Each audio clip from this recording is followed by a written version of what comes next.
turn the speaker on here and get going. We'll start the hearing on the bill in just a minute. Currently, I have scheduled for next week CACR 36, SB 255, HB 50, and HB 52. I intend to try and keep those and have the hearings next week. Now, especially when we get to HB 50, there are some amendments that'll have to be done.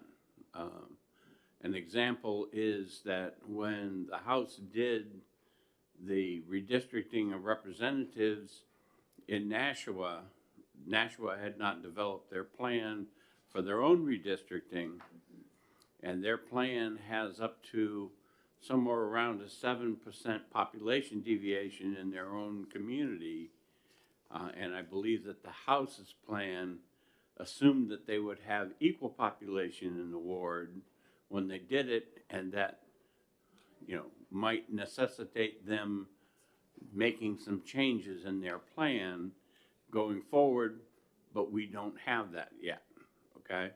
And so I intend to still have the hearing whether I get that or not, and then if I need some small revisions going forward, if this committee believes that they are large enough to have a public hearing, then we would have the public hearing just on those amendments to make those type of modifications, which is well within what our normal business practice is. So with that as a way to communicate, do any of the committee members have anything that they want to add to any of that? All right, so we'll start right off.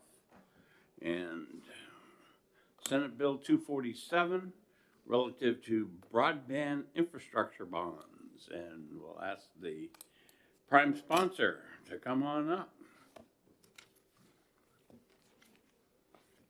Welcome, Thunder. Good afternoon. Thank you, Chairman Senator Gray and members of the Election Law and Municipal Affairs Committee.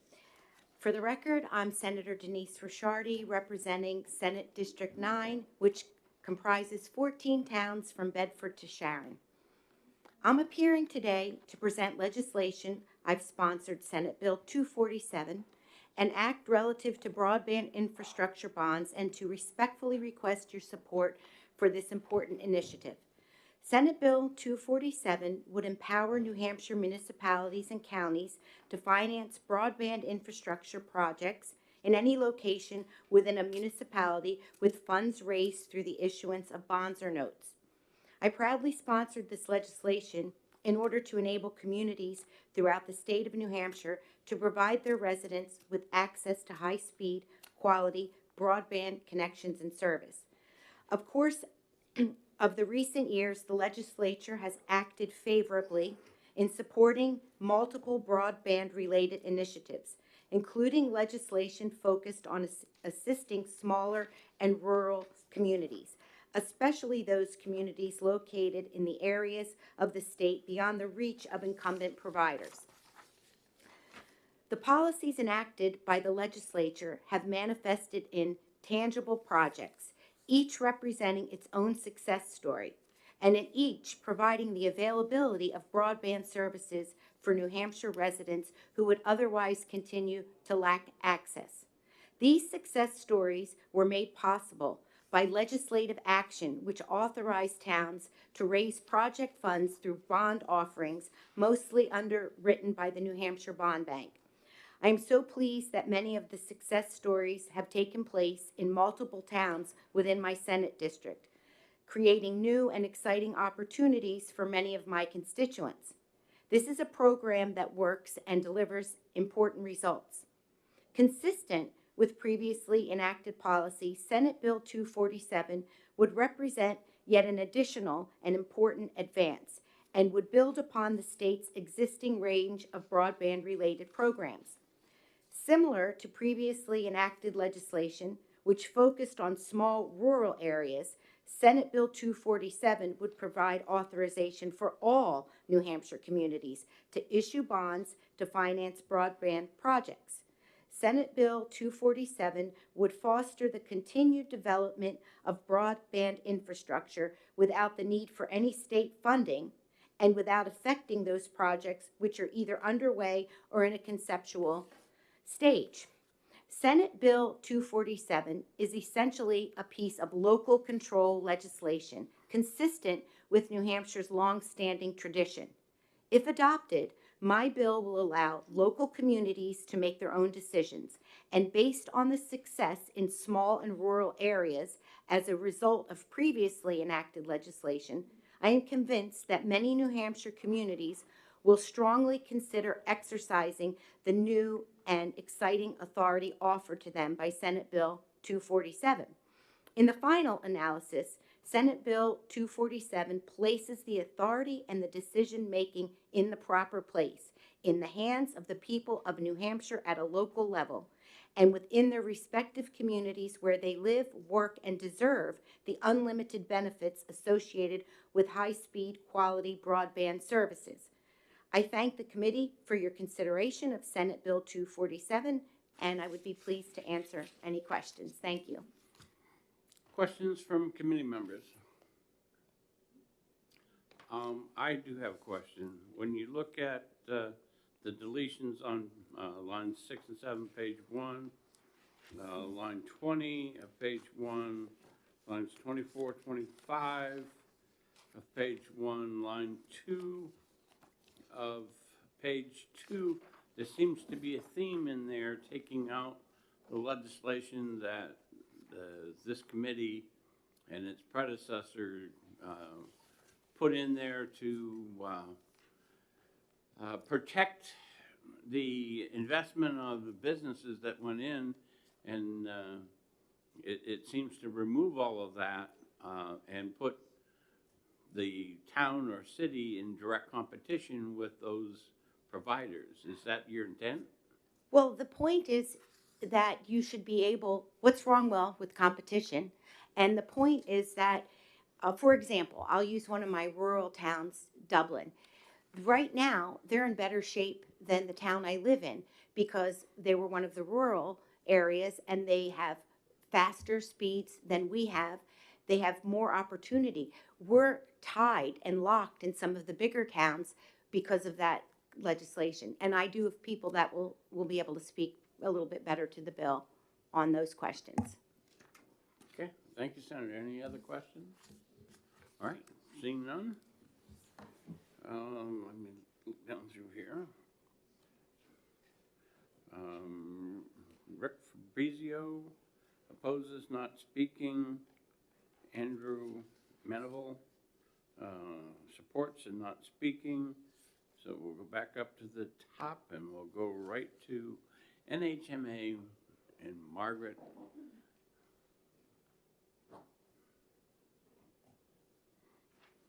Welcome, Ms. Burns. Good afternoon. Margaret Burns with the New Hampshire Municipal Association, and we are here this afternoon in support of Senate Bill 247.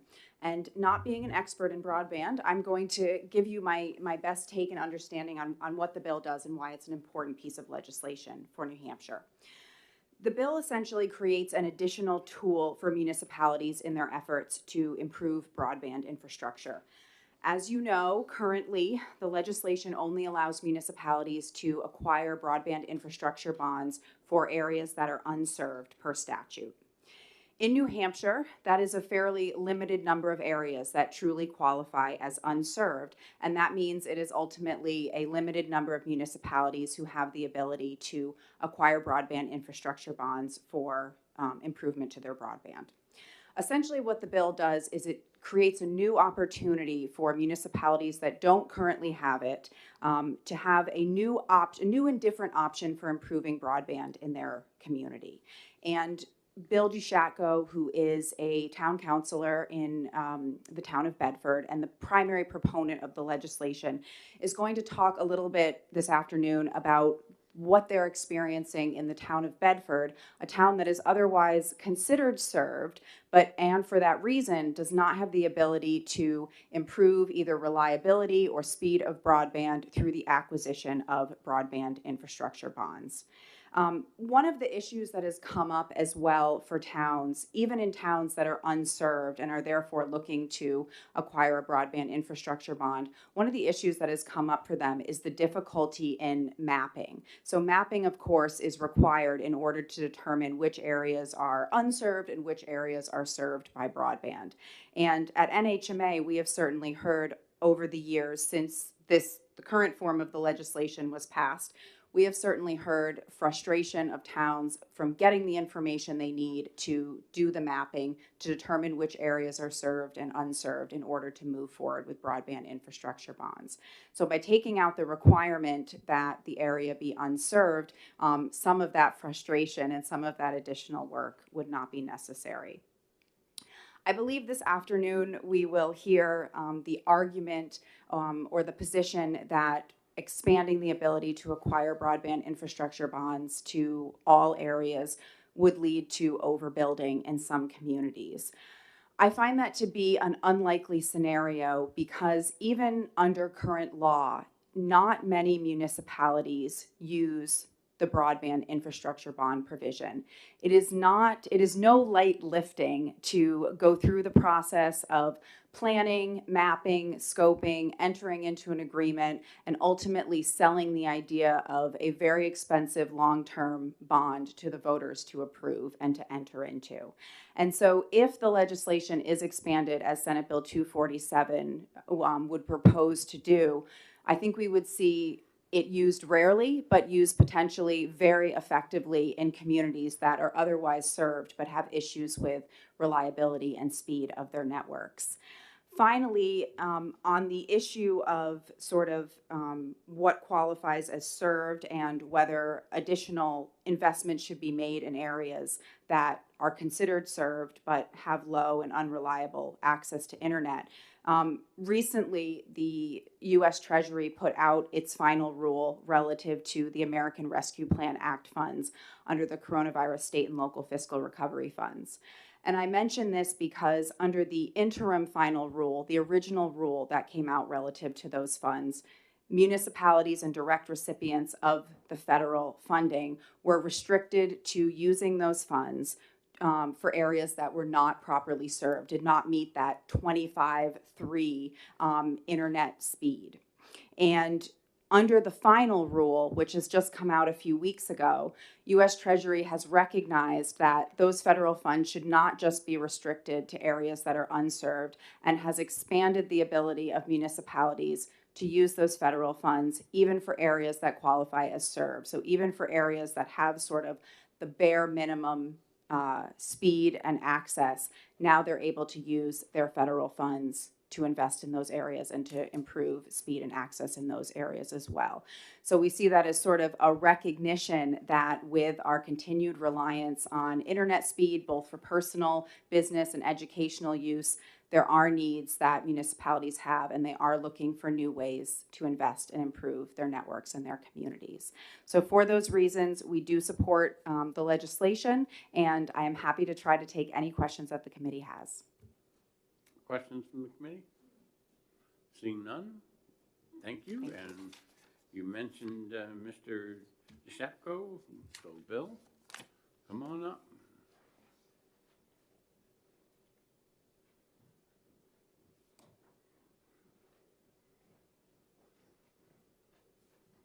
See, when somebody drops your name, you know, you got it.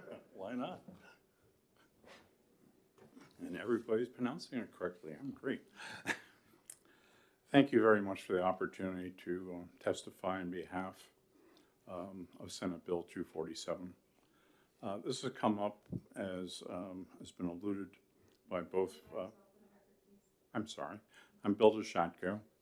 I'm speaking. I came up here to speak primarily for myself, but as Margaret Burns has indicated, I am a town councilor of Bedford. I'm also the chairman of the Telecommunications Committee on that. I'm a member of the Southern New Hampshire Planning Commission. as well as the director of the New Hampshire Municipal Association. So,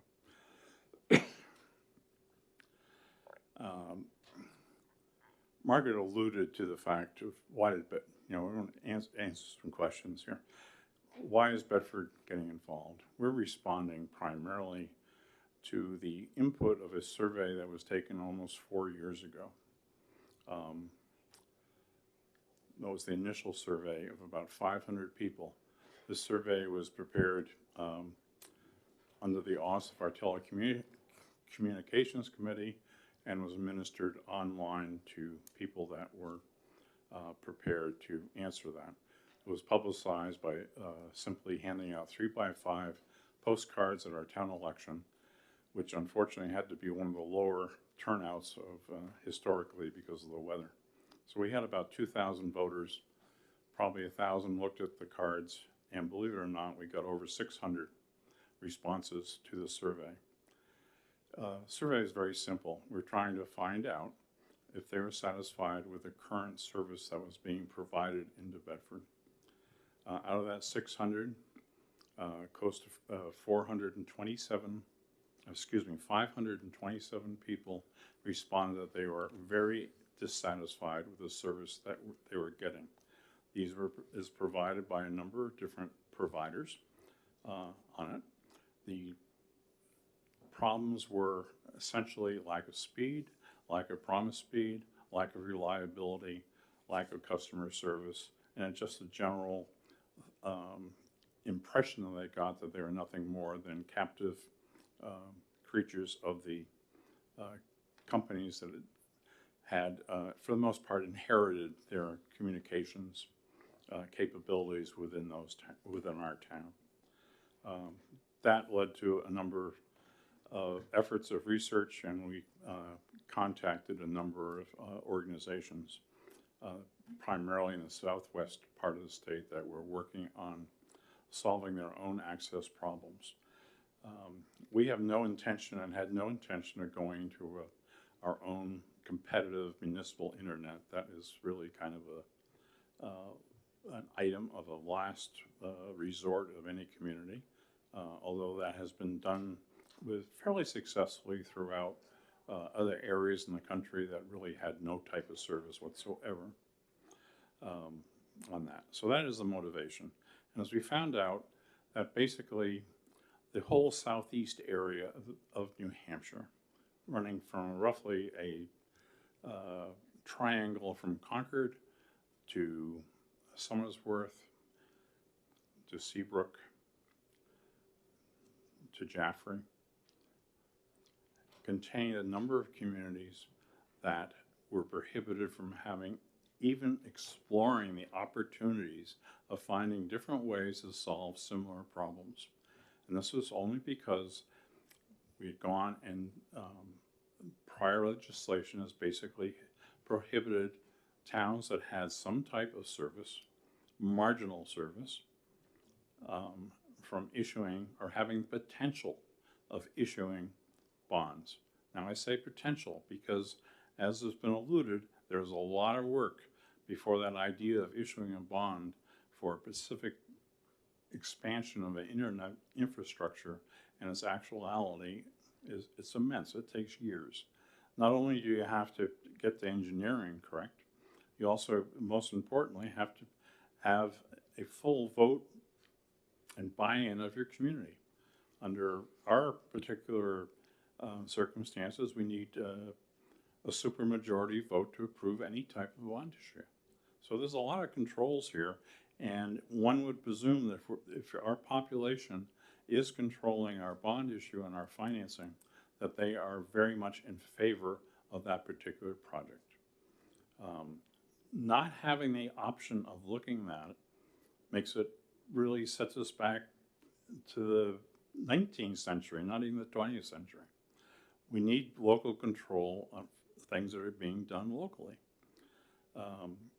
There's an allusion today of the final rules from the Treasury regarding the various distributions from the ARPA programs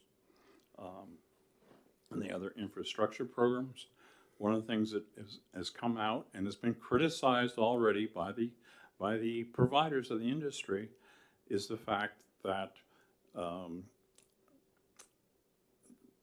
the legislation and the people in charge of administrating these programs have recognized that the 25.3 limit that was in effect is totally inadequate, and they have really struggled and pushed to make sure that we have a minimum of 100 kbs downloads and 10 or 20 upload speeds.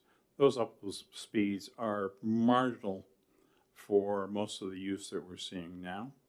I know there'll be testimony that disagrees with that, but it's the question is, if that's the case, why does anybody invest in putting in gigabyte or gigabyte plus capabilities?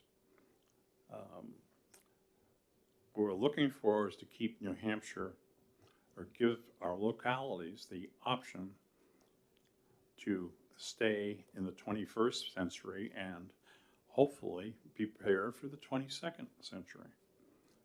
We aren't doing it now, and if we're going to keep delaying, it's unfortunate. Another point that's come out and is a big issue is mapping. As you know, last year's legislature established essentially a broadband internet department in the DEA.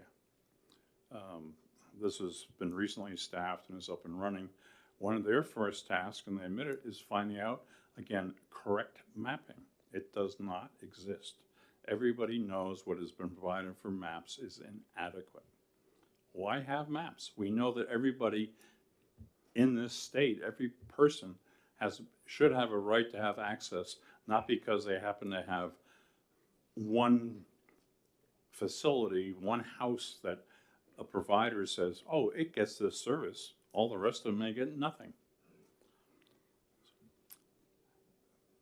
The Congress of the United States has seen it was such a mess being handled by the FCC that they have taken the authority out of the Rural Investment Program that is funding probably 75% of the planned expansion in New Hampshire. They've taken away from the FCC's administration and put it in the hands of the Department of Commerce. This is just recent. Something's going on. Try to caution you. The bill is about issuing bonds, and it takes out the competitive nature. I think we're getting kind of far afield of that. I just try to get you back closer to what the bill does. That's fine. It does not take out the competitive nature. Let's address that. It's only addressing out the thing of saying served or underserved. If you're saying that the 25.3 standard is what we want to have in New Hampshire, then please keep it. And protect whatever groups that you want to protect. They are unwilling to make that investment going forward without some type of public participation. You say they've made investments over the years. They have. They've also been very handsomely rewarded for those investments. Those have paid themselves off over the past 25 or 30 years. There's not a bunch of sunk, unrecovered costs there. And if we're going to be in a situation that essentially will not allow the local communities of this state to make decisions on the infrastructure that's appropriate for their communities, then I think we have a very serious problem coming up in front of us. Thank you. I'll be happy to answer any other questions. Questions from committee members? All right. Well, thank you very much, Thank sir. Next one on the list is Underwood. Henry.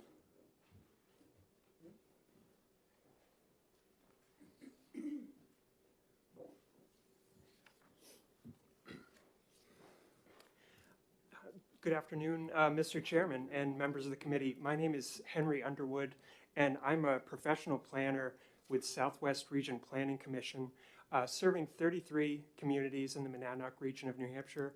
As a rural region, we lack universal access to high-quality internet connections in many areas.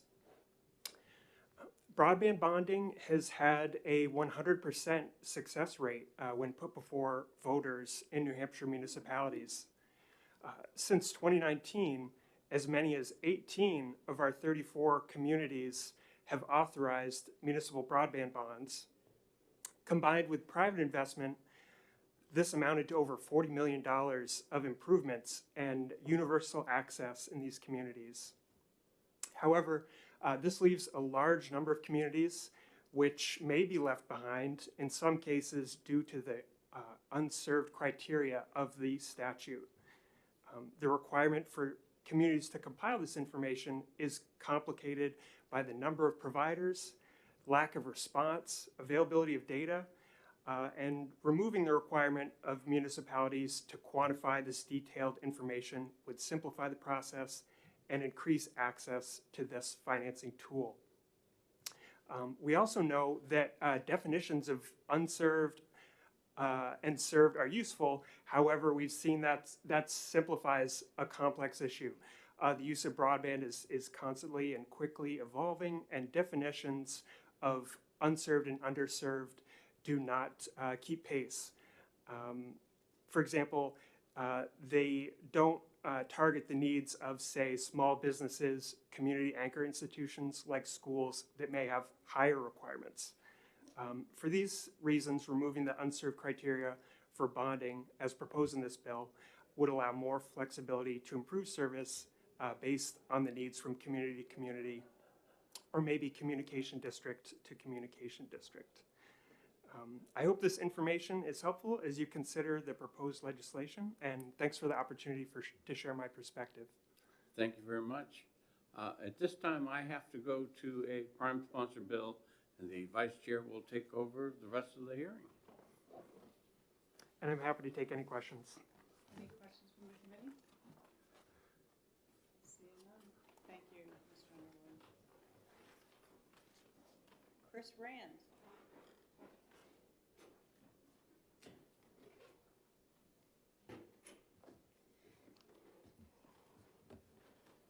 Welcome. Good afternoon.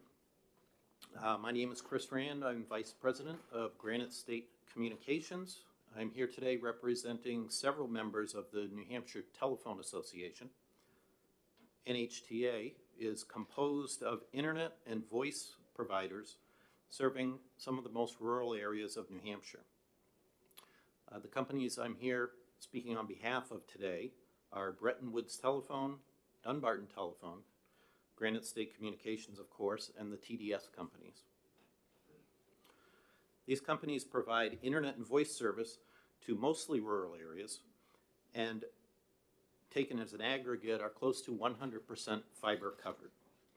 They have invested tens of millions of dollars in rural communities, and Senate Bill 247 threatens those investments, so we of course are opposed to it. Fiber networks are very expensive to build, and each company has taken a different approach to funding their efforts. Some participate in federal or state programs. Some borrow from the U.S. Department of Agriculture. Some borrow from private market. Some use internally generated funds, or a combination of any of these options. The initial construction of these networks is just one facet of serving rural areas. There are ongoing costs to operate the network, as well as regular upgrades to equipment as it ages out. Of course, as time goes on, technology changes, and the network's capabilities naturally improve. None of these investments are short-term. Many areas require a multi-decade commitment in order to pay off the investment. I can give you one experience my company has had to illustrate the evolution from when you start building fiber to where we are as we sit here today. My company began building fiber in 2008. At that time, 100 megabits was the fastest equipment available in the market, so we purchased that, and at the time it was far more bandwidth than any home needed. Gigabit to the home in 2008 was just an idea, but today most of my network provides gigabit to every home because the equipment has aged out and we've replaced it with newer equipment, but also because our customers have asked for it. Last year, my company began installing equipment that will bring 10 gigabit to the home. So that means in 14 years, a 100-fold increase in speed. This migration to ever higher speeds is expensive, and it takes years to complete. Senate Bill 247 undermines the market-based incentives that make this possible. It also undermines the business model that makes voice and internet service possible in the rural areas that we provide service.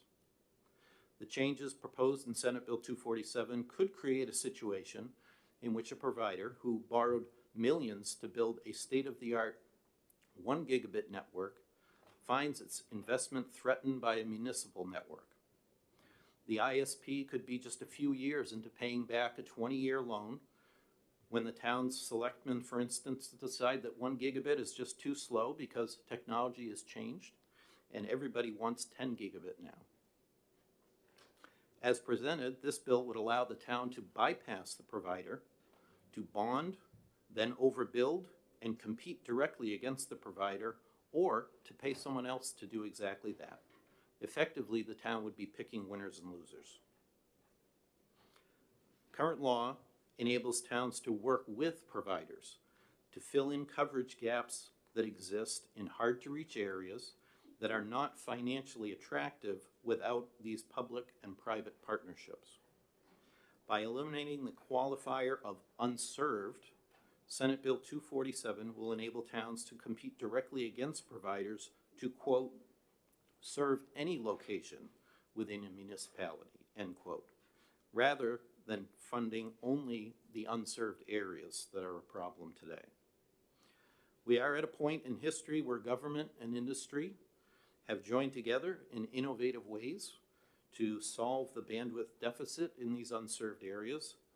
This bill would undermine this cooperation, in our view, creating an adversarial relationship between internet service providers and government. So I ask you to vote against this bill. And are there any questions? Any questions from the committee? Seeing none, thank you. Thank you. Chris Hodgson.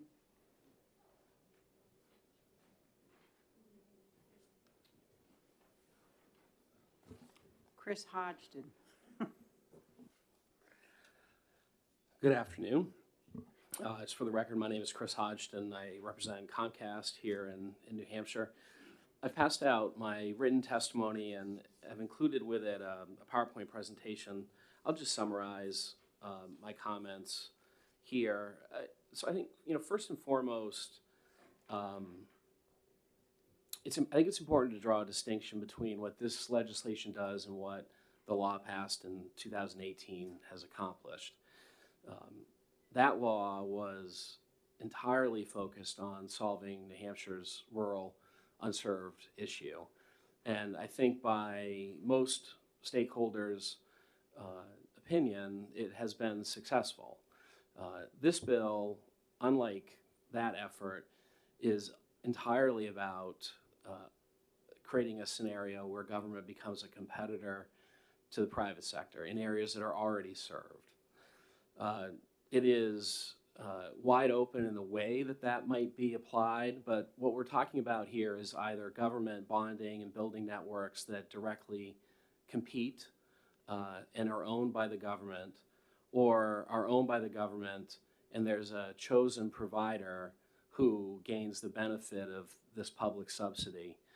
That last point is, I think, quite plainly a situation where government would be choosing to put its thumb on the scales of competition, which was a concept which was assiduously avoided in Senate Bill 170 4 years ago, and which we believe should continue to be avoided as New Hampshire's public policy on this issue.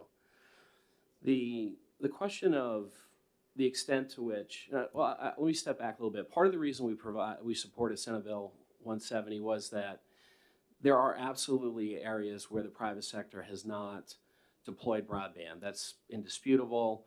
The percentage might be in question, but it is certainly more than 95% of the state that is now served by very high capacity networks, possibly as high as 97%. But as the Municipal Association noted, it's a small part of the state.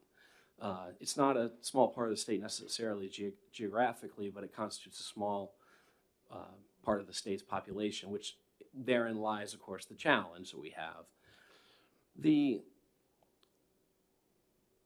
What the private sector has done throughout the vast majority of the state, as I said, is deploy networks that are highly capable.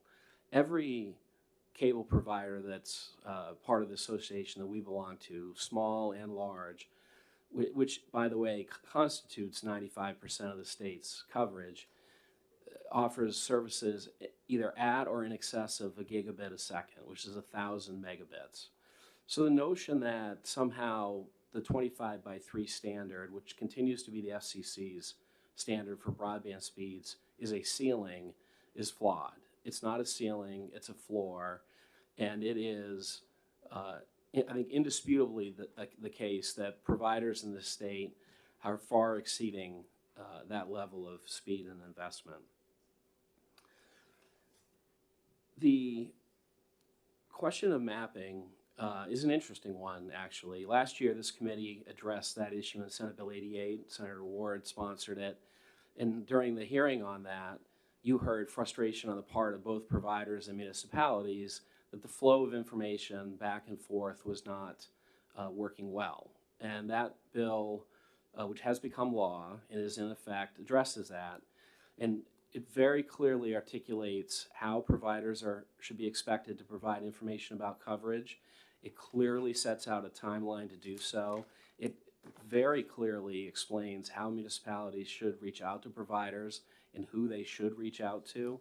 So the concern that mapping is an issue seems to have been addressed by legislation that this committee and ultimately legislature and the governor supported last year. The final issue at play here, I think, is a question of whether or not the private sector is sustaining its investment in New Hampshire in a way that's going to meet the needs of the consumers here in this state. And that's where my PowerPoint presentation comes into play. I look at, in the document, I look at all of the investments and improvements that we've made in our services over the last 4 years. I went back as far as Senate Bill 170's enactment. And what you see is not only vastly increased network capacity. In 18, we deployed fully gig service in our 109, 550,000 home passed footprint here in New Hampshire, but have upgraded that to 1.2 gigabits as recently as 2021. You also saw major innovation in the types of services and the way we deliver our products. A real focus on bridging the digital divide by making sure that all Americans have access to these networks. Our program called Internet Essentials now has connected more than 11 million people to the internet since we started the program. These are folks who are on various forms of state, federal assistance, students, seniors. Solving the challenge that the state has is not simply an availability issue, it's an adoption issue as well. And the investment the private sector has done throughout the state is tackling that. So and I'll conclude by describing what's coming, and that's the final page on my PowerPoint presentation. In 2021, we announced the first test of the next generation network, which will be operated through what is known as the DOCSIS 4 protocol. That will allow speeds in excess of 4 gigabits down and 4 gigabits up using existing hardware that we're in the process of deploying into the field right now. We've shown through public tests and have started to deploy just in 2022 Wi-Fi hardware into customers' homes that will allow Wi-Fi connectivity of greater than a gigabit. There's anyone who I would submit who steps back and looks at the investment that companies have made in the state has to conclude that it's meeting the needs of consumers, businesses, government, individuals throughout their service area. And passing this bill will create a situation where government becomes a competitor against that investment. Either it directly competes as an owner and operator, or it enters into the marketplace and chooses its favored provider. And that has wide-reaching implications. New Hampshire's statutory code is full of provisions that are intended to encourage partnership between the private and public sector. Government is our regulator, it's our taxing authority. It determines when we can access the streets that it controls, how we do it, how much it costs. It determines the extent of taxes and fees that we have got to place on our bills. If that government now becomes competitor, it fundamentally changes the environment that we're operating in. That may be perfectly appropriate in areas where the private sector hasn't invested. That's not the part of the state that this bill seeks to address. I'll conclude my comments with that. I'd be happy to answer any questions you may have. Thank you. Senator. Thank you. Mr. Hodgson, what I'm trying to figure out is it seems as though the legislature has taken steps to address those who are unserved, meaning nothing. And I think, based on your comments, the vast majority of the population has seen increases in service as a result of that. There's still going to be outliers just because of geography, it sounds like. But I think there's still a concern of people who feel underserved, not unserved, but underserved. And I'm just wondering if you could address how at least your company is trying to expand access. Because there are people, Sure. we've heard from a couple today, who have access, no question, but the strength and speed of the access still limits their ability to do some of the functions they'd like to, whether it's homeschooling or running a business out of their home. So I wonder if you could help me to better understand. This bill might go too far the other way, but what's actually happening to address those concerns? So I'll point to both technical solutions and partnership-related solutions that will solve the adoption issue. On the technical side, so we have ISPs long focused on the provision of services to the modem in the house, because that was the demarcation point at which our ability to control the experience largely ended, and the consumer's hardware and use occurred. And with the explosion of Wi-Fi, what has become obvious, I think, to every ISP is that when there are issues in the house, the ISP is the entity that the customers look to first to solve them, even if they occur beyond the modem demarcation point and out in the customer's Wi-Fi network. So the way that we've addressed that is twofold. One, threefold actually. The first is we've added a huge amount of customer functionality into the service so that it's not just a black box into which the customer has no visibility anymore. Our app, which has been downloaded tens of millions of times, allows customers to control who accesses it, what device access Wi-Fi.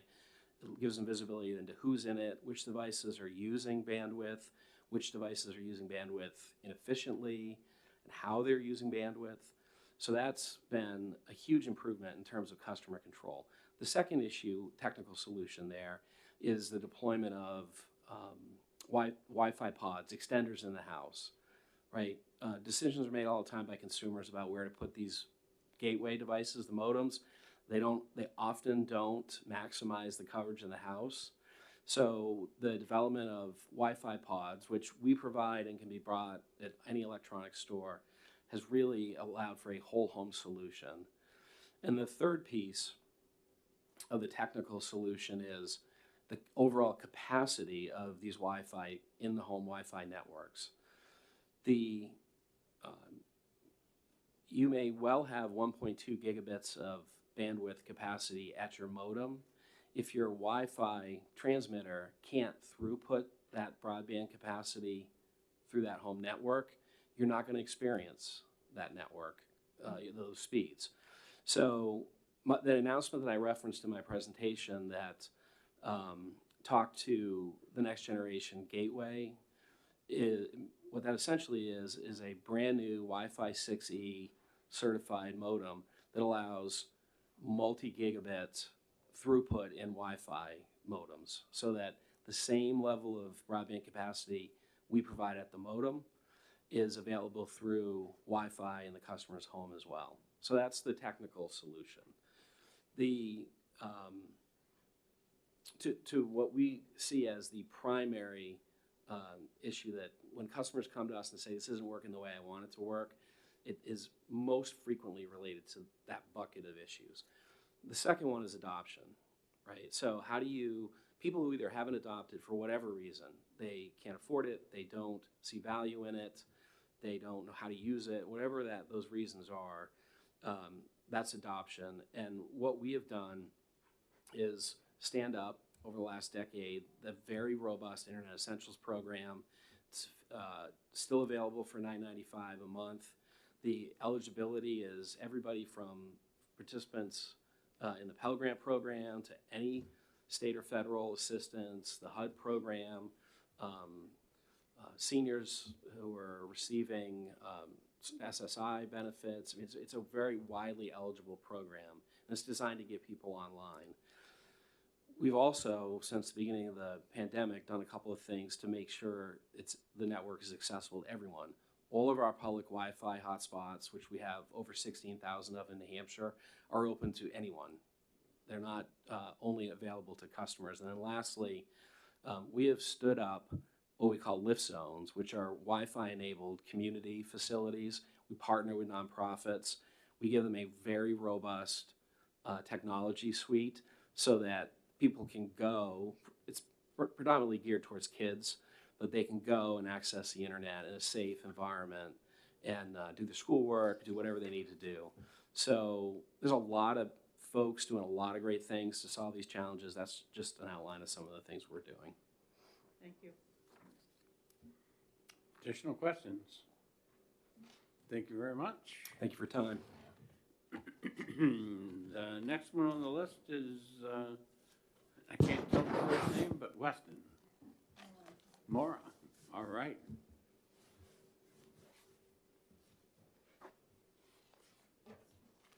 Good afternoon.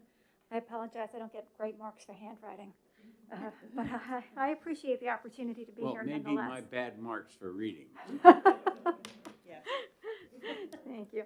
My name is Maura Weston, for the record, and I'm here today to speak with you on behalf of the New England Cable and Telecommunications Association. Our members include BreezeLine, formerly known as Atlantic Broadband, Charter, and Comcast, who are New Hampshire's leading broadband and telecommunications providers.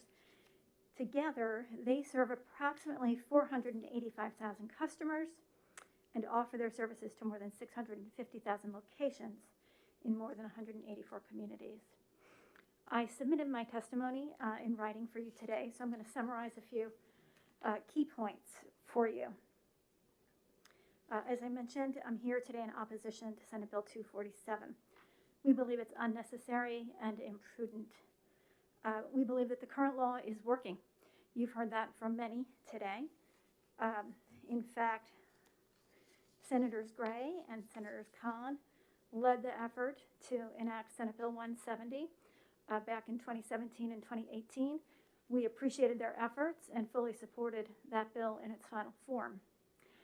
I'd like to highlight that the conversation around municipal financing of broadband started back around 2004 in New Hampshire. And there have been two things that have remained consistent in those conversations over the past couple decades. One is that New Hampshire has supported public-private partnerships. Secondly, New Hampshire has never endorsed taxpayer-funded or subsidized competition against the private sector. No overbuilding. That's remained consistent over those 20 or so years. So we would like to see those principles remain in force and adhered to. Senate Bill 247 is a divergence from those longstanding principles and policies. You've heard a bit about Senate Bill 85 that was enacted last session. This is the New Hampshire Broadband Matching Grant Program. We believe that that's going to provide further opportunity beyond what Senate Bill 170 has. We should let these programs work and let those opportunities unfold. I mentioned that we believe Senate Bill 247 is not prudent, and I'll mention a few key reasons why. You've heard a lot about rapid changes in technology. New advances emerge every day. I think Mr. Hodgson's testimony highlights that implicitly. Decisions made today by communities will quickly be outdated. Yet if they're allowed to bond and compete, those debts are long-term debts. I think that's a very important factor to consider. Several towns in New England have used municipal financing in the past decades and have ended up in dire economic situations. And I'll highlight a couple of those for you. We also believe that there are real costs and challenges that come with these municipal competitive systems, and they oftentimes have unrealistic business plans. Broadband networks, as you know, are complex to design, costly to build. Beyond the initial deployment, they require upgrades, maintenance, etc. For example, NECTA members alone spent over $250 million in the last 3 years on capital investments in New Hampshire to ensure that our networks remain state-of-the-art and resilient. Although not every government finance deployment has followed the exact same business model, one thing remains constant. Municipalities take on long-term debt that taxpayers are ultimately responsible for. So there are lessons that have been learned along the way, as I mentioned. There have been many failed government-owned networks that we've seen, and I'm going to highlight a couple. Most recently, 2 municipal broadband networks in Massachusetts in the towns of Russell and Braintree could no longer remain financially viable to operate. And they actually chose to sell their networks to Comcast. With increasing costs in operation, the inability to keep up with needed investments in the advancing technology, and also declining customer bases, both of those networks chose to sell to Comcast as an alternative to continuing operations. Here in New Hampshire, I'd like to remind everybody we have our own example of a failed network, Fast Roads. Fast Roads received in excess of $40 million in taxpayer grants to be built, but it had a difficult time attracting enough subscribers to remain operational. The bottom line was that back in 2015, the viability of that network was beginning to be questioned. By 2016, 2017, only about 362 entities were connected to the network, and ultimately, it was sold to a private entity at a substantial loss. So we encourage you to take a look at these lessons learned. Mr. Hodgson also noted that we have significant concerns about municipalities being both our regulator and our competitor. The list of ways in which a municipality can favor itself over a private competitor is very long. Towns issue permits so that providers can deploy in roads and rights of way to do maintenance and repairs. Municipalities tax private competitors for the use and occupation of the rights of way. They assess real property taxes on conduit and infrastructure. Our members also pay franchise fees to the municipalities at a rate determined by the municipality. So no one should believe that when millions of dollars have been bonded, that municipal officials won't act to protect their investment. That puts the government in the position of picking winners and losers. Senate Bill 247 permits that very activity. So in conclusion, I'd ask the rhetorical question, what is the problem we're trying to solve? If it's the unserved, let the law work, let it continue. Let's take advantage of new opportunities with the Broadband Matching Grant Fund.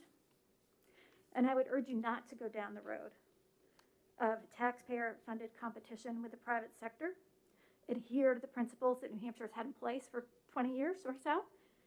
And I'd recommend that you vote Senate Bill 247 inexpedient to legislate. Thank you. Questions from the committee? Seeing none, thank you very much. Thank you for the opportunity. Is there anyone who signed up after the sheet came to me? Seeing none? Well, I figured they would raise their hand. All right, close that public hearing, and we'll give a couple of minutes here for setting up for the next.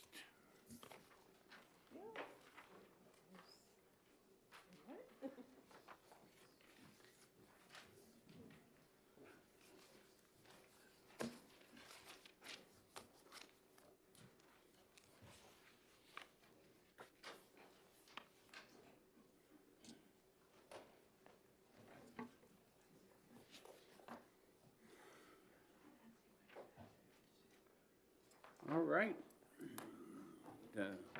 We'll open the hearing on Senate Bill 334, establishing municipalities enabling municipalities to establish vacant building registries. Senator, welcome. Senator, thank you for having me here today. All right, and good afternoon. For Chairman Gray and members of Election Law and Municipal Affairs, for the record, my name is Sue Prentice. I'm the State Senator from District 5, representing 9 communities along the beautiful Connecticut River and Upper Valley of New Hampshire.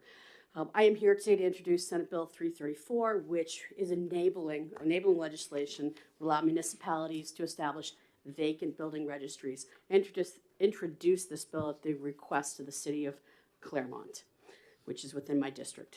Neighborhood blight and the presence of vacant and abandoned properties have profound negative impacts on afflicted communities. Blighted properties decrease property values, erode the health of the local housing markets, and pose safety hazards, and could reduce local tax revenue. Establishing a requirement to register these properties by the responsible parties will create one consolidated list for a city or a town that fire and police departments can monitor for hazards, as well as code officials for compliance and for upkeep. Yes, cities can obtain data on likely vacancy from their own code enforcement officers as they drive through the city. They can purchase the post office database that is usually pretty accurate. They can convince the utility companies to alert them to very low usage of electricity that may initiate a system for neighborhood associations to report vacancy, and they can obtain move-out data from other utilities. None of these systems are foolproof.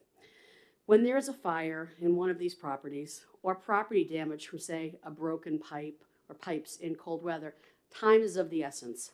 Codes and fire officials have reported spending hours trying to find the responsible party to manage these emerging situations. These are hours that we can never get back. Taking care and preserving the character of our neighborhoods is a personal and a municipal responsibility and a priority. One broken window can signify an oncoming decline of a property, and left unchecked could impact the property values on that street in that neighborhood. This is not an unusual practice. Within Maine, Massachusetts, New Jersey, and New York have similar allowances for their communities to develop and maintain these registries, and they do. I certainly would like to ask for an ought to pass motion on 334. I do have an amendment that I would like to introduce as appropriate, Mr. Chair, and for the record, I have statements from the mayor of Claremont and the interim city manager, and I do want to share part of John McClain, the interim city manager's letter, just to further clarify this, without adoption of this enabling legislation, it is sometimes difficult for the city to know if a property has been abandoned or left vacant until obvious external signs start to show, and many times the owner cannot be located. Because of these delays of awareness, buildings may be dilapidated beyond repair, causing a strain on the city resources and our tax base. So I will hand these to Trish, again, Mayor Gerard and Interim City Manager John McLean. And I have copies of the amendment too, when appropriate. Yeah, pass Okay, the amendment so out. let me, It's hard for us to ask you questions about the amendment if we don't have it. that is true. So would you like me to talk a little bit about the amendment? You got the floor. Thank you very much. So one of the amendment does four things. One is it changes the definition of responsible party. So this means that the title holder of a vacant and abandoned property. On page 2, on line 15, I've changed the time frame from 35 days to 90 days. Where appropriate, I'm trying to build out the notification process between the title holders, a bank, and the city to be accommodating and to bring compliance in this process early on. Page 2, line 22, change the format. Change it from this registration safe form to a format that is developed by the municipality. So they are going to put a registry together, but how they request the information that's listed in the bill, how that arrives at the city or town, I would leave that up to them to decide how they want to do that. And then on page 2, line 4, again, pushing the time frame out to 90 days. And last but not least, on page 3, line 6, item C, just blanket sentence for liability insurance, not specifying the different types. It would be covered by liability insurance. So those are the elements that are the amendments to 334. Okay. Senator Burson, you have a question? I do, thank you. Thank you for taking my question. You might have already covered it, and if you did, I apologize. How would the town, such as Claremont, get the information on the vacant properties? Would it be a compilation of everything that you had mentioned, or just citizens? Well, in the early days of this, so they would, if enabled, allowed to do this, and they built their registry, then codes officers, there's some of the different ways that I described that, low utilities that are reporting low usage, codes officers, neighbors. A lot of times we hear from concerned neighbors, something seems to be wrong at this home. There hasn't been anybody there in 3 months, and the papers are stacking up outside. And then as they start to inform and communicate about this registry, that would bring the title holders into the mix, and they would have to become compliant with this. Okay, just follow up. Yes, ma'am. So everything that you had spoken about before would be the beginning of compiling. Okay, thank you. I guess the parts I'm more interested in is on the bottom of page 2 and stuff, where it gives the municipality certain abilities to go do things, and then in addition to that, if the list is compiled, who is going to have access to that list? Because that certainly would affect the privacy of an individual, and where in statute or whatever you're looking at the definition of which cannot be legally occupied. Those things there are the things that cause me not to support this. You want to comment on any of that? So I'll start from maybe the middle up, because I'm going to need clarification on one of your questions, Senator Gray. Yeah. But this is all, if you look for it in all different places, this is all publicly available information. So nobody's privacy would be impacted. You can find out by searching, on a city I'm gonna use my own city of Lebanon database, you go to a particular address, you can find out who the last known responsible party was, and that could be the current one or not. So this is publicly available. The problem is you have to look in different places for it.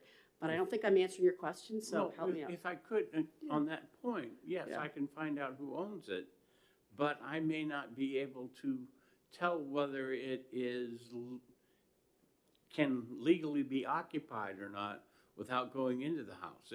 If it can't be legally occupied because the septic system isn't hooked up to whatever, that the water isn't again, so that's why the definition of what legally occupied is important, and then who can get this list, because not all the information that you would need to be able to tell whether somebody can be on this list or can't be would be public information. So legally occupied right now, I always call them public health officers, but that's not appropriate. Codes officials or health officers are typically the ones responsible at the local level to make that determination. So Well, I don't know of any place, I'm a city councilman in Rochester. Right. And I don't know of any place in Rochester that I can go and ask people which buildings in Rochester cannot be legally occupied. your codes office, so Senator Gray, thank you for the question or the statement. You could go to your planning office, zoning, or codes, wherever that's handled, and they should have a list or know of buildings, or we should say property, because that includes the land and the building that cannot be legally occupied. That determination has been made. It probably would be better for you and I to talk offline, Okay. because, Rochester, had an ordinance where they could go in and do certain inspections, and that was taken off the books in Rochester because of privacy and other concerns. And you're telling me that so again, it probably would be more beneficial for you and I to speak one-on-one. And then when we exec this bill, we can, if there's any results to report on that conversation, we can report them. How's that? I would be happy to continue to work with you on this to get clarity around the questions that you have and see if we can bring some resolution. Excellent. Yes, Senator. Just to try to summarize, and I understand that there might be more work done on the technical issues of assembling the list, but am I correct in ultimately the goal is to have the list to ensure that when there is some emergency situation, whether it's the police department, the fire department, whoever's dealing, has a point of contact that they can there's one place where they can quickly go to get information to ensure that they're dealing with the situation in the most effective manner. Correct, and the appropriate responsible party. So this is, and Mayor Gerard speaks to this in his letter, that hours are spent often trying to find the responsible party. And I could also reflect on the fact that my husband was a career firefighter for 30 years in the city of Lebanon, and he has reflected with me on this particular bill about how many times they could not find who the responsible party was when they had an issue where they wanted to protect. They had to get a broken pipe, or there was a fire, or there was some type of emerging public health or safety threat, and they had difficulty locating a responsible party. There was not one place that they could go that was updated consistently. There's no requirement. Senator Bertzel also has a question. Just out of curiosity, in speaking with your husband, how did they eventually get that person notified? So it's almost like a Rolodex system. So sometimes, typically they would have to leave a public safety official there while if they had contained the threat but they still needed to find the responsible party, they would leave somebody from the city there, and dispatch would continue to work, and sometimes be the captain on call at the fire department to call through and find out eventually who was the responsible party. So if there was an emergency in case of a fire, they'd put the fire out and Yes. Okay, Yeah, they're not gonna wait to not for the fire to deal with the broken window, but they've gotta be able to tell somebody like, I was on, I came here, here was the problem, and this is what we did about it, and you now have to, pick up your part of it. okay, thank you. You're welcome. Seeing no additional questions, thank you very much, and we'll call the next witness. And I look forward to talking with you, Senator Gray. Thank you. All righty. Representative Walter Stapleton. Come on down. Thank you, Mr. Chair and members of the committee. I'm Walt Stapleton, Representative 3rd Ward, Claremont, Sullivan County, District 5. I am here to support 334 and recommend its OTPA in light of the amendment that was brought forward. I'm not a member of the Claremont City Council, but I frequently attend its meetings so that I can be aware of the problems and remedies relative to the betterment of my community.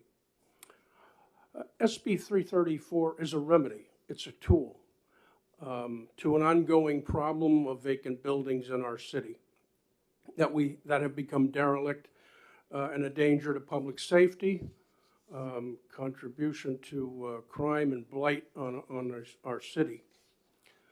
Many of these buildings are owned by absentee owners, some out of state and difficult to reach for complaint remedy and even for default on taxes. These vacant buildings attract vandals, trespassers, and homeless. In the winter, fires are often started by such for warmth and invariably get out of hand, and building burns and putting risk to public safety with response by fire and police. Drugs can also be a problem by trespassers entering the buildings. All of this to public safety, which is a real concern. This bill requires owners to be responsible for reporting the status of their buildings, and so the city can be ahead of a situation for monitoring and prevention and safety.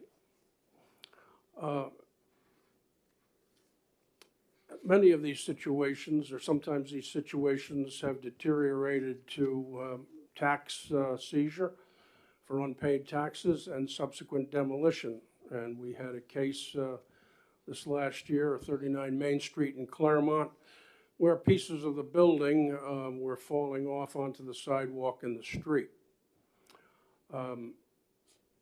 Eventually the building, after much process, was taken down and safety restored. But it was a long and expensive process. We need to be ahead of situations like that instead of at the costly tail end of being only reactors.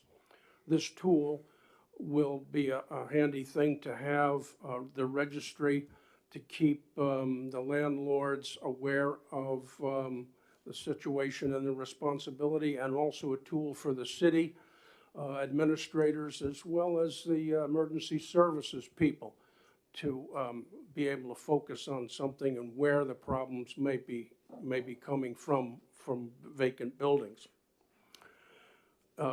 I see in the bill that certificate of registration that the municipality can design and put in all of the information that is required and useful for an efficient mission of this purpose.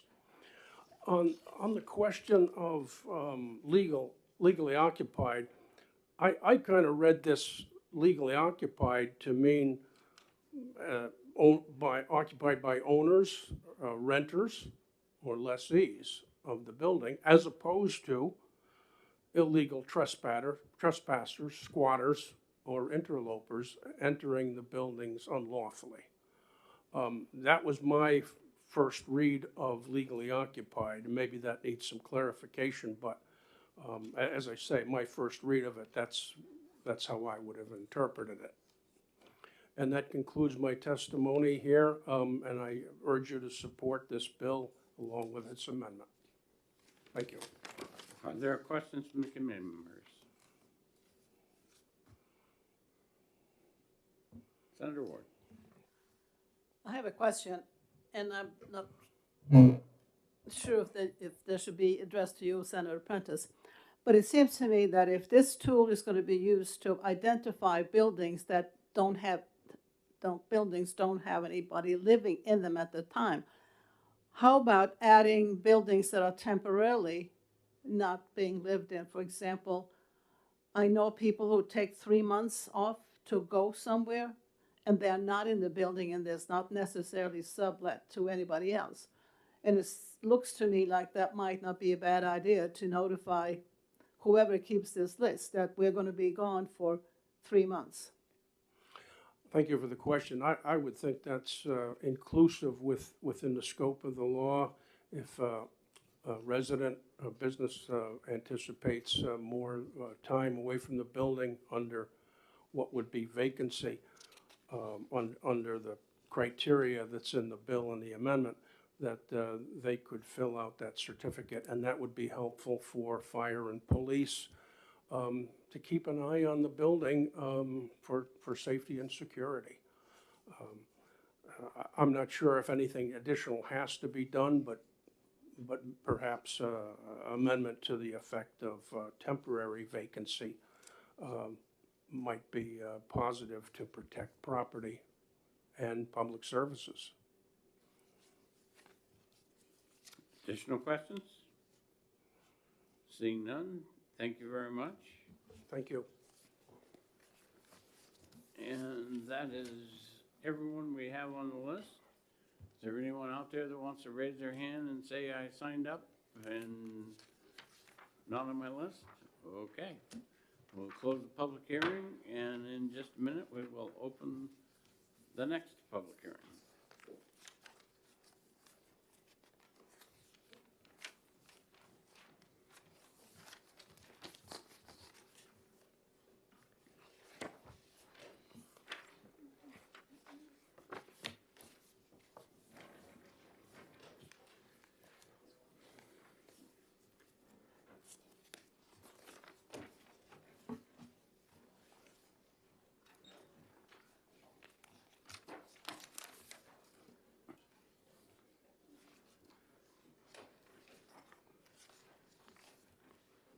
Okay, Senate Bill 395 relative to broadband matching grants. And welcome to the department sponsor. Thank you, Mr. Chairman, members of Election Law and Municipal Affairs. For the record, I'm Jay Kahn, State Senator in District 10, representing 15 of 23 towns in Cheshire County. Being that I'm in Cheshire County, like folks that might be in other rural counties, broadband has been a significant issue for me, for people in my area. Last legislative session, we created a broadband matching grant fund. And that fund is up and running. The responsibilities for the fund were assigned to Business and Economic Affairs. The department has now staffed that function, and you're probably familiar with Mark Laliberti. He is leading that department and has staff there that are proposing rules so that towns can access funding that has been provided to the state primarily through federal infrastructure money. That's not what brings me here, though, today. The rules on that have already gone into statute, and then we spent considerable time, this committee in particular, with Senate Bill 85 in this last session.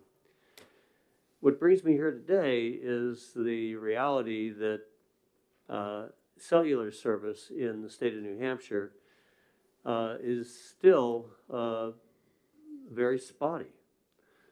There are cell phone deserts throughout the state. I have a fellow Cheshire County resident here with your committee who no doubt when she gets on Route 9 experiences the same thing that I do, as would you when you come to Cheshire County. There are just cell phone deserts along the path. I wish I could say it's unique, but it's not unique. It's typical of any of the major roadways in Cheshire County. You could be on Route 101, you could be on Route 10, on Route 12. You're going to encounter these cell phone deserts. And think back to when you got your first cell phone and you thought, whoa, this is great. I'm able to call from anywhere, anytime to anybody. Except when you hit these cell phone deserts that you can't do it. And it just, it's a real disadvantage. And it's not just a disadvantage to the people who are dropping calls along the way. This is a disadvantage to the economic potential and property values of our region. Interestingly, we went down to Boston one day, was driving down 93, and Senator Bertzel, I was going past your town, and there's a cell phone desert right in the middle of Route 93. So I can't explain this, and I'm not going to try. All I know is that 25 years after I had my first cell phone and thought I'd had the world at my fingertips, it's not true. And it's not portraying our state and not serving our residents well to have these deserts that we are just acknowledging, okay, so it is. But I don't know that it needs to be. And that's what the point of this legislation is to just add to the broadband matching fund that that fund can be a possible source of funds for the expansion of and providing for adequate cell phone service across the state, and to hopefully that service to keep it up to current levels of consistency that the modern advances might yield us. And let me say that it's not just valuations and convenience. I happen to be at a couple, 15 towns, so I try every year to get to all 15 towns after a legislative session. And not only just to say, hey, here's some things that we talked about a year ago and we were able to deal with them in the session. And by the way, what do you have on your agenda that you'd like us to take up this next year?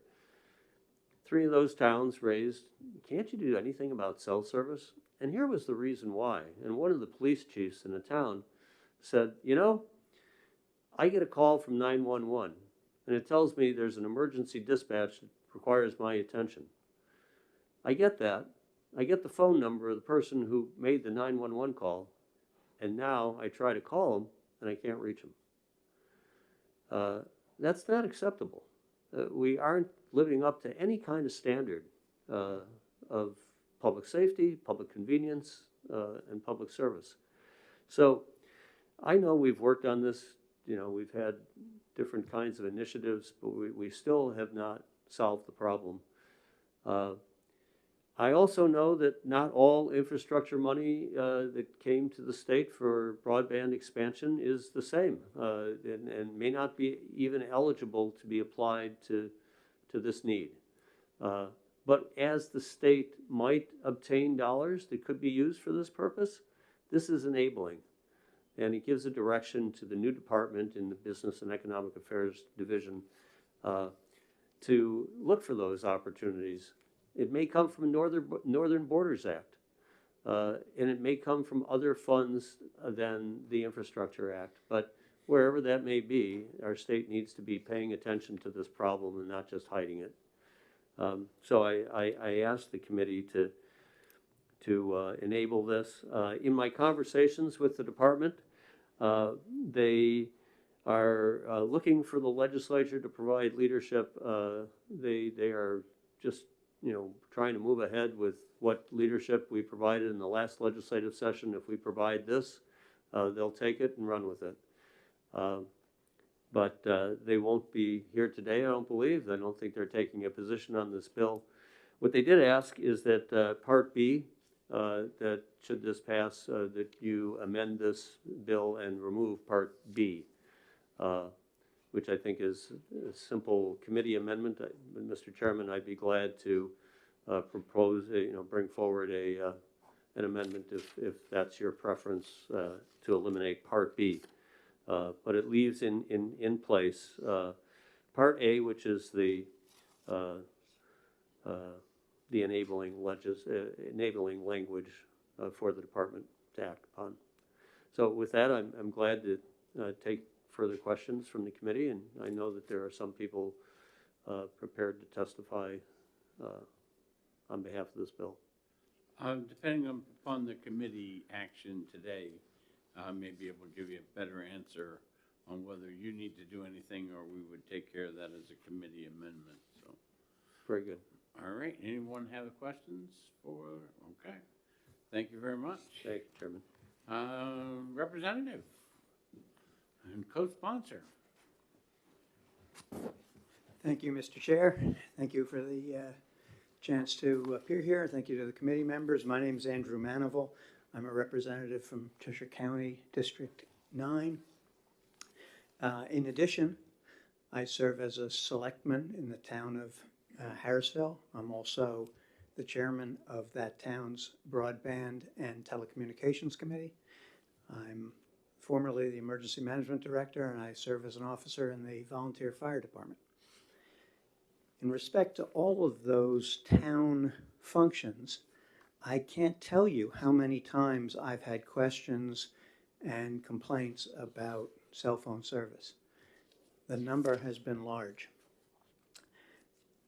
We, like many towns in our part of the state and probably most of the state, have an issue with attracting families, business people, small businesses especially, attracting them and retaining them in our area. And while we have made great strides in the broadband area, we still face the issues related to cell phone service, which Senator Khan has described.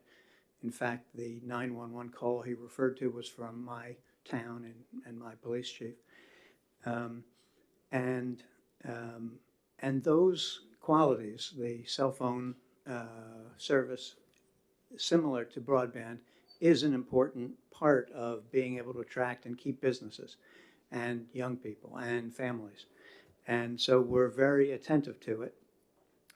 We, having completed our negotiations with industry people when we did our broadband plan and entered into contract with a private enterprise to do that, we turned our attention to cell phone service, and we get lots of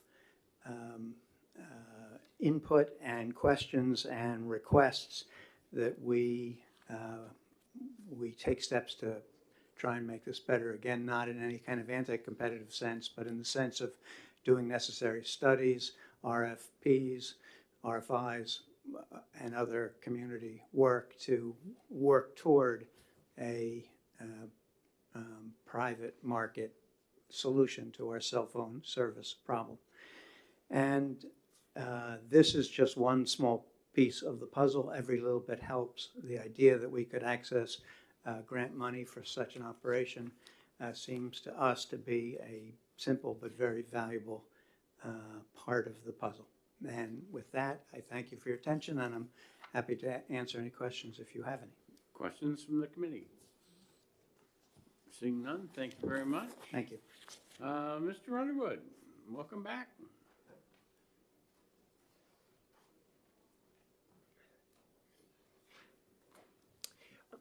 Thank you. Thank you again, Mr. Chairman. Hello again, members of the committee. For the record, my name is Henry Underwood, and I'm a professional planner with Southwest Region Planning Commission. We serve 33 communities in the Monadnock region. And as a rural region, we are currently underserved both by high-quality internet as well as cellular coverage when compared to some other parts of the state. For example, approximately 13% of Cheshire County households lack internet access at any speed. 10% don't have access to a computer or a smartphone, and most internet subscribers can't obtain connectivity speeds at the minimum defined by the FCC. Part of this is because wireless providers lack incentives to develop wireless infrastructure. Lower population densities and hilly terrain make this even bigger challenge. And similar to other internet technologies, there are major shortcomings to understand available data on the quality of what's there. For example, public maps are based on idealized conditions like standing outdoors. Since the adoption of the broadband plan for Southwest New Hampshire in 2014, a variety of broadband champions have continued to draw attention to the issue of wireless service, including participation in the FCC's Mobility Fund Challenge process, where they successfully contested the accuracy of data for areas deemed to be served by LTE service, according to the providers. Mobile wireless service is a critical component to broadband access. For example, just 10 years ago, 35% of adults nationwide had a smartphone. Today, it's up to 85%. And in some cases, this is a household's only means of accessing the internet, which is at about 6% of households in Cheshire County. Southwest New Hampshire needs a broad array of broadband solutions, including through cellular providers, and they'll likely play an increasing role in the future. In some markets, for example, wireless providers compete directly with other internet service providers for home and business connections. I hope this information has been helpful for your consideration of the proposed legislation, and thanks again for the opportunity to share my perspective. Okay, thank you very much. Questions from the committee? Seeing none, we'll close the public hearing. I would entertain a motion going into executive session. So moved. Second. We have a motion second. It appeared from the committee that this bill, had broad support. Am I incorrect? Okay, do I have a motion? Can we move a committee amendment to do? Yep. All right, ought to pass, and a committee amendment to Eliminate section B. lines 11 through 19, I believe. Discussion? All those in favor of the committee amendment, say aye. Aye. Okay, all those in favor of ought to pass as amended? Aye. Okay, 5-0, 5-0. Consent? 5-4. We can't do consent because we don't have That's right. our other person here.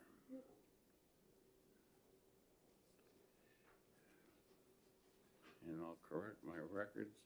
See, Senator Perkins spoke, anyway.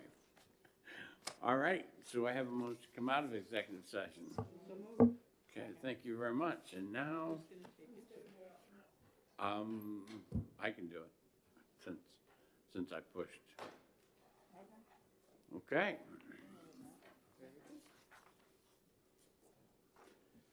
And now, on to election law stuff for redistricting.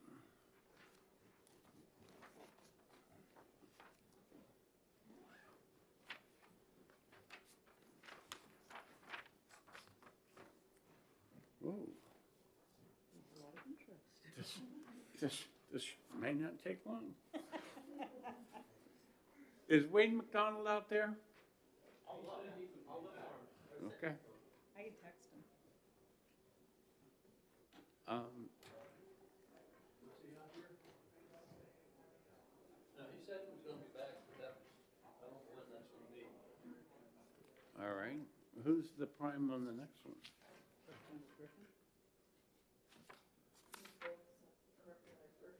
And she's probably, all right, well, if there's a comfort break that anybody needs, we'll be in recess for 5 minutes.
we'll come out of recess and we'll take up House Bill 54. And in lieu of the prime sponsor, I believe that we have the vice chair of the House Election Law Committee, and we would encourage him to come up and introduce his bill. Thank you, Mr. Chairman. I didn't come here with the intention of speaking today. There we go. I didn't come here with the intention of speaking today, but certainly appreciate the opportunity. I'm Vice Chairman of Election Law, as Senator Gray indicated. I'm also the clerk of the House Redistricting Committee. Representative Turcott, who was here earlier, and he's in a House leadership meeting right now, he can speak to this much more eloquently and with much greater detail than I can. But I can tell you that all of the counties, in terms of the county commissioner districts, we heard a lot of, we got a lot of valuable input from all 10 counties as we traveled the state with community input sessions. And we tried to take every possible consideration into our deliberations. Certainly the numbers are within the deviation. The maps are constitutional. In some cases, we went with a Republican proposal. In some cases, we went with a Democratic proposal. I apologize, I don't have the notes on which county we did that with versus another. But I know in some cases, you know, it's certainly a bipartisan bill, and we certainly hope this committee feels able to support it. I'll try to answer any questions. I don't know that I'll be able to, but I'll certainly try. It looked like Senator Susie was reaching for her button. I was going to. I did have a question regarding the deviations, and you may not have that information, but I thought I recall hearing that there might be a couple of the counties that were around the 10% deviation. Is that accurate? That is possible, Okay. but I'm not positive. I know we made a Herculean effort to stay within the 10% and even underneath it. The goal was always to be underneath it, and I don't think we broke 10 in any county, but I'm not positive, and I don't. Some might be in the 9+ range, but. Okay. If possible, if somebody from your committee could just let us know what the Sure. deviations, would that be helpful? Sure, I'll mention that to Representative Turcott and Representative Griffin. I'll send them both an email about that. Do you want them to get back to you specifically on that? To the committee. Okay, to the full committee. Okay, sure. Thank you. Okay, sure. Tricia, it would be the one to send the email to if you don't send it to the whole committee, and she will take care of it. Okay. Okay, do you want me to send it to you then? Okay. Yeah, if you could give me your email, that'd be helpful. Is there anyone else that has questions? Is there anyone else who would like to testify on House Bill 54? Seeing none, we'll close that public hearing and we will open the public hearing on House Bill 55. And we will recognize the Vice Chair of the House Committee on Election Law to introduce the bill. Oh, thank you very much. Well, again, I wasn't planning to testify today, but again, I appreciate the opportunity to do so. Poor Senator Susie's had to listen to my testimony on this issue before. So I apologize, Senator Susie, that you have to listen to me again. It was a couple of years ago, or 3 years ago, I think it was, when you had introduced a bill to eliminate delegates, at least in terms of their election on the ballot. And just to give you a little background about myself and Senator Ward, well, I think all of the Republicans on the committee and perhaps all of the members of the committee know that I'm a former chairman of the New Hampshire Republican Party, former vice chairman of the New Hampshire Republican Party.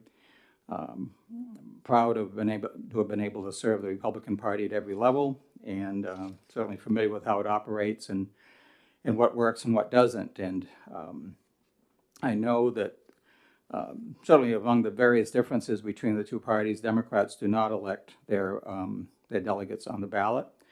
And I'm not sure what the apportionment process is in terms of how you decide how many delegates are assigned to which area. And certainly that's a democratic decision. I respect that, and I respect the fact that Chairman Buckley and the Democratic Party does it the way they do it.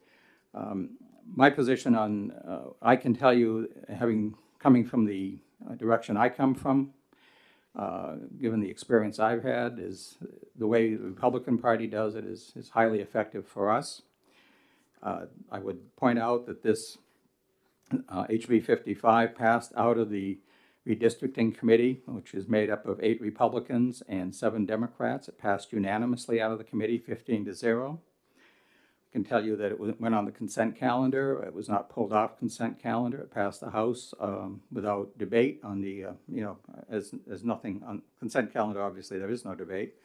It remains on consent calendar, but it breezed through the committee process. It breezed through the House. And let me just tell you why, from my experience, it has been a very effective way for the Republican Party to operate, and I hope that this committee will continue to support it. And again, the Democrats could, if they chose to, and at one time they did do it this way, they did elect their delegates on the ballot. If they chose to, it's an option they have. It's not a bill or a law just for Republicans. It's for either party or actually any major party in New Hampshire, of which there's only 2 at the present time. One advantage to this, one thing I have found very effective is the current system allows people who cannot run for, there's been talk, for example, of getting rid of delegates altogether, and because nominees for office, that was actually something that was mentioned at one point in front of redistricting, because we had to deal with all 6 aspects of redistricting: the commissioners, Congress, U.S. Senate, and so forth. And under 662:6, RSA 662 being the statute that deals with districts, talk was about just deleting that and letting the parties figure it out. But the fact of the matter is, if we went to a system where, for example, only nominees were able to be delegates, we're telling an incredible number of activists and potential activists across the state of New Hampshire who don't have the time, don't have the money, which, by the way, that was me until 3 years ago when I retired. You have no voice in the party. You can't vote on the state party platform. You can't be really involved. You can knock on doors and make the phone calls, but in terms of a meaningful way to this particular avenue of participation, you can't do it. That's how I actually got involved back many years ago. I won't tell you how many. You can probably guess it wasn't yesterday or the day before. But it's just been a highly effective way of getting people involved in the process, involved in the party, and really expanding our pool of activists. Certainly, it's not the only tool we have in our arsenal, but it's been highly effective. Because again, everybody can't be a state rep. If you've got a regular job, you can't be a state rep. You can't be a state senator. Some people just don't have the money, even if they have the time, to invest in a major campaign for some of these offices. Electing state reps on the ballot gives Republican voters a chance to participate in their party. They have a 13 to a 14-hour window in every single precinct of the state to vote. This bill in particular portions delegates. This does do something a little bit differently. This particular bill apportions delegates by state representative district. One criticism, and it's a legitimate one, is delegates are elected on a public ballot, but they don't conform to the one person, one vote provision that other offices do. And that's a legitimate criticism. So I actually sponsored the amendment that said, okay, we'll do it by state rep districts, which is how it's largely done already. The exceptions being some of your smaller communities might get one delegate automatically. You'd have that threshold automatically. And if you look at the number of House members, of course, it's 400. If you look at the number of Republican convention delegates, it's 477. So what happened was, because every town gets at least one delegate, that's where the discrepancy comes in. My amendment, and this bill as currently written, would even it out. So it is constitutional, it is on a public ballot, but it's also in line with the one person, one vote provision. Another advantage to electing delegates is it's an open process. Any Republican can file, they can run, they can compete. Maybe they win, maybe they lose, but it's not like they have to go to their town or city chairman and say, I'd like to get involved, and them say, well, no, Pete, Louis, John, and Fred have always been our delegates, and they're going to continue to be. It's an open process. It's not going to be a case where where delegates are elected around a backyard barbecue or a kitchen table, as frankly, right now, sometimes state committee members are done that way in some counties. We want this to remain an open process because the delegates, again, are an important avenue of participation. And so anyway, for those reasons, and I'm certainly happy to take any questions, I'd like to encourage you to support this amendment. Questions of the Vice Chair? Yes, ma'am. And it's just a curiosity fact. So you Sure. said there are 477 delegates. Currently, yes. So under this amendment, you would drop to 400? Yes. You wouldn't have the additional for the towns that don't? No. Okay. No.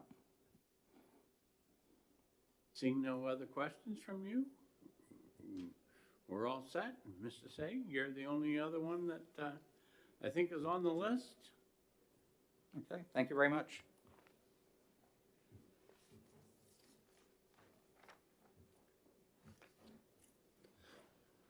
Thank you, Mr. Chairman, members of the committee. My name's Alvin C., and I live in Loudon, and I'm here representing myself. A couple days ago, I sent everybody an email of a little research I did based on the 2010 redistricting for the delegates, just trying to understand how it works. So what I did is I took the census information that was just readily available on the chart, just put it into a spreadsheet, and then I went through RSA 662:6, which had the apportionment of delegates, and added that in, and then I sorted the whole chart by the population of towns. And the first thing that popped out is the couple of places, Dix Grant and Greens Grant, had a population of 1, and they were entitled to 1 delegate, each town, or grants, whatever. But, so what was done was any place that had population got at least 1 delegate. And what I did is I tried by dividing by different numbers, and I found that a number between 3,351 and 3,360, and just using normal rounding, except where 1 delegate was already forced in, came up with this. The 477, I don't know where that number actually came from or what it represents, since there's 430 elected state delegates. If you add the county, it goes over 500. So I'm not sure why that was in there, but I did that just to see what would happen. There were a couple of places where the formula didn't work out quite right, and I had a note on there that there were a couple of towns that had 1 more delegate than would have shown up in the formula. So I just did that just to try to get an idea of what was going on. I did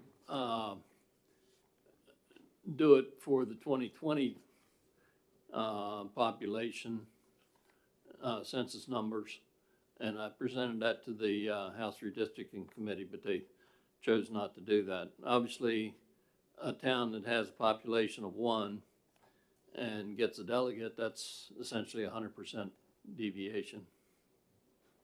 So that's all I had on that. I just, I endorsed the House plan to use the state representative districts. A little less convenient, but. All right. So that's all I have. Questions from the committee? All right, thank you. And is there there anyone else out there?